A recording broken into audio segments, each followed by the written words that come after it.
இன்னையில இருந்து டெய்லி உனக்கு ஒரு கதை சொல்ல போறேன். குட்டி குட்டி கதையா சொல்ல போறேன். குட்டி குட்டியா? ஆமா. அதனால ஃபர்ஸ்ட் ஆரம்பிக்கிறதுனால விநாயகர் கதையில இருந்து ஆரம்பிக்கலாம். விநாயகர் சம்பந்தப்பட்ட கதை. ஓகேவா? விநாயகர்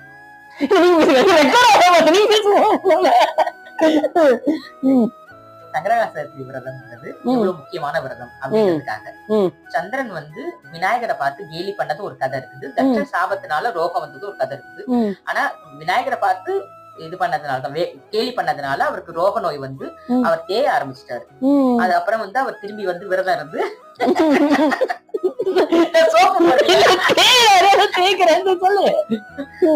விரதம் இருந்து விநாயகருக்கு விரதம் இருந்து சங்கரஹர சதுர்த்தி விரதம் இருந்து திரும்பி அவரோட பொலிவை பெற்றாருன்னு சொல்லு. பொலிவு வந்து அவருக்கு கிடைச்சதுன்னு சொல்லுவாங்க. திரும்பி வந்து அவரோட இது என்னது